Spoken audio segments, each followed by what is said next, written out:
conta, a diferença básica entre narcisista e psicopata é que o narcisista é um transtorno de personalidade que é causado ou por uma infância traumatizada ou por excesso de zelo e falta de disciplina, mantendo a pessoa para sempre uma criança, e o transtorno de personalidade psicopática, ou seja, um transtorno com o qual a pessoa já nasce, e a principal característica desse transtorno é a crueldade, o prazer em fazer o outro sofrer. Então, levando em conta essas diferenças, eu vou falar de reações que ambos, na verdade, têm. E ambos levam ao sofrimento aqueles que estão ao seu redor. Principalmente o alvo principal, que é, por exemplo, numa relação familiar de filhos e pais, né? O alvo principal de um filho com transtorno são os pais e os irmãos. O alvo principal numa relação amorosa, afetiva, é o parceiro amoroso, né? E assim vai.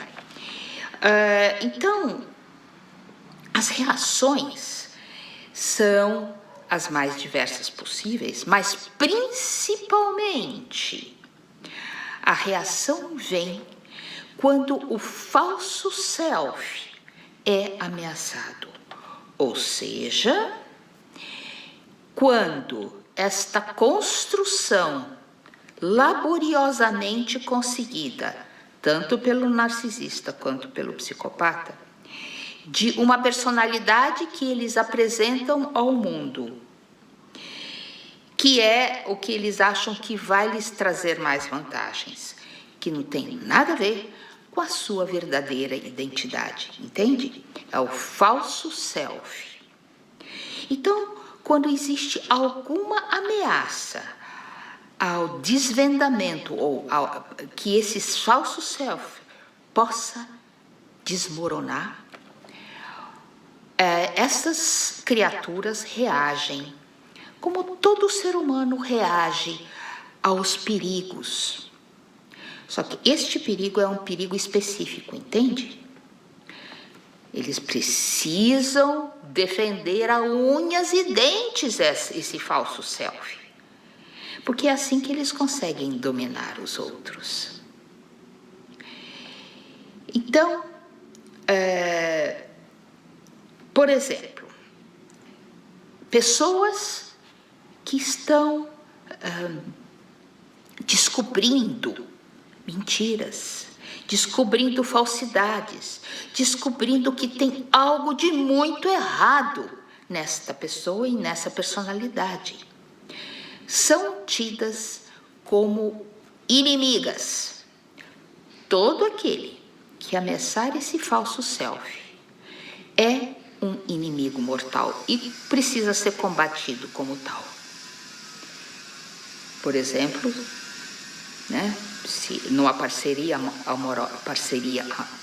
amorosa, é muito desgastante e perigoso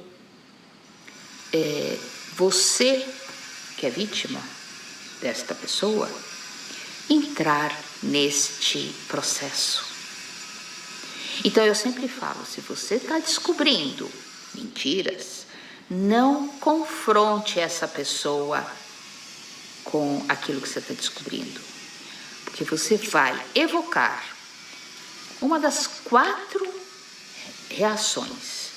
A primeira é a fúria narcísica, ou a fúria psicopática. Você virou um inimigo mortal desta pessoa, então ela vai te agredir, seja com palavras, seja com atitudes que te trazem prejuízos enormes, como tirar dinheiro, como ameaçar você, denegrir você, falar mal de você para os outros. Atitudes que te oneram em algum lugar, tá? Esta fúria narcísica pode ser deveras devastadora. Então, não confronte a pessoa com aquilo que você está descobrindo. Vai colhendo provas, e quando for já hora de você fazer alguma coisa, você terá fundamento para fazer, até legalmente, para você se livrar desta armadilha, desta prisão, desse cativeiro, muitas vezes. Então, a fúria é um dos primeiros perigos. A segunda reação que pode ocorrer, se a fúria não funcionou, ou se a pessoa não tem essa característica como a característica principal. Eu já falei de narcisistas tímidos, escondidos, que não se manifestam, né? Então, a segunda é fugir. Principalmente narcisistas patológicos fazem isso. Se eles não podem lutar, eles se afastam de você, eles desligam de você. Fazem de conta, inclusive, que você não existe, que você é invisível. Você não vale nada. Sabe? É uma atitude camaleônica, claro, mas é uma atitude de defesa deste falso self. Foge. O que você vai fazer? Nada. Porque por mais que você fale com essa pessoa, ela não te responde, não tem reação. Não sei se vocês já vivenciaram isso. É algo alucinante. Você fala e qualquer pessoa normal responderia, mas essa criatura não te responde. Te faz tratamento de silêncio, por exemplo. Ou te ignora. Ou você se torna invisível. Você pode chorar, espernear e nada disso a criatura nota e nem reage, né? O máximo que um psicopata pode reagir a isso é ter aquele sorrisinho que eu já falei em alguns vídeos, né? Meio assim, sádico. Opa, tô conseguindo tirar a pessoa do sério. Funcionou a minha tática. A terceira reação é congelar. A pessoa não luta, não te ataca, não foge de você, mas também não faz nada. É como se fosse uma estátua de gelo, congelado mesmo.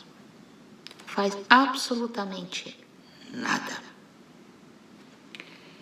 O que você pode fazer com uma pessoa assim? Nada, né? Também. A pessoa não reage. A quarta, essa muitos narcisistas e psicopatas usam, que é a bajulação. Agrada você de tudo quanto é jeito para você esquecer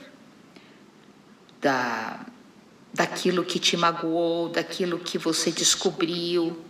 E você começa a duvidar da sua própria percepção. Não, acho que eu vi errado. Essa pessoa está tão boa, tão maravilhosa, me cuidando de tudo quanto é jeito,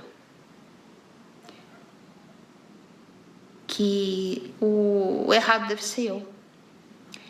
Saibam, meus caros, isso também é uma forma natural do ser humano diante do perigo. Quando você não consegue fugir, não consegue lutar, nem consegue se safar congelando-se, você agrada o seu inimigo. Agrada, para assim evitar de ser atacado. Entre os animais isso é assim também, gente. Né? Tem o predador e o animal que está sendo caçado. Ele vai usar uma dessas 4 táticas para salvar sua vida. E no caso do transtornado, do transtorno de personalidade narcisista ou psicopata, ele também vai usar uma dessas 4 táticas, porque as suas atitudes lhe significam perigo de vida. Ele ou ela não pode ver desmoronar o seu falso self, construído com tanto esforço desde a infância. Então, ele vai desmoronar diante das mentiras que foram descobertas, vai desmoronar diante das manipulações que também você está começando a descobrir, a desvendar. Vai desmoronar todas as características maravilhosas que essa pessoa mostrou e que, na verdade, ela não tem, porque é um falso self, né? Tem medo de ser acusada de qualquer coisa. Afinal, esse falso self é perfeito. Não tem nenhum pingo de imperfeição. E se você apontar alguma imperfeição, isso é perigo de morte, percebe? Se você der qualquer motivo dessa pessoa se sentir envergonhada, também vai desmoronar esse falso self que é perfeito. Não tem nenhum motivo para sentir vergonha na fantasia desta pessoa. Então, ou ela criou este falso self para lidar com as suas dificuldades e os seus traumas na infância, portanto, é um narcisista, ou esta pessoa criou esse falso self para ludibriar, enganar e se aproveitar dos outros, que é o caso do transtorno de personalidade psicopata. Percebe que nos 2 casos não dá para ninguém conviver com o falso self, porque você não está convivendo com algo real, e sim algo fantasioso, criado para ludibriar você. Então, quando você descobre que você está lidando com o falso self, comece, como eu falei no início, juntando provas, para você ter certeza, né? Porque você também pode se enganar. Para você ter certeza que você está lidando com uma personalidade falsa e ir criando suas rotas de fuga. Como que você vai conviver? E aí tem várias possibilidades para por exemplo, um parceiro amoroso, um pai, uma mãe, um filho, um irmão, né? Um chefe, um colega de trabalho.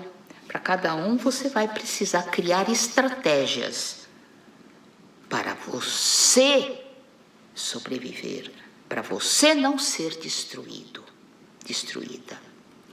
Uma boa terapia ajuda.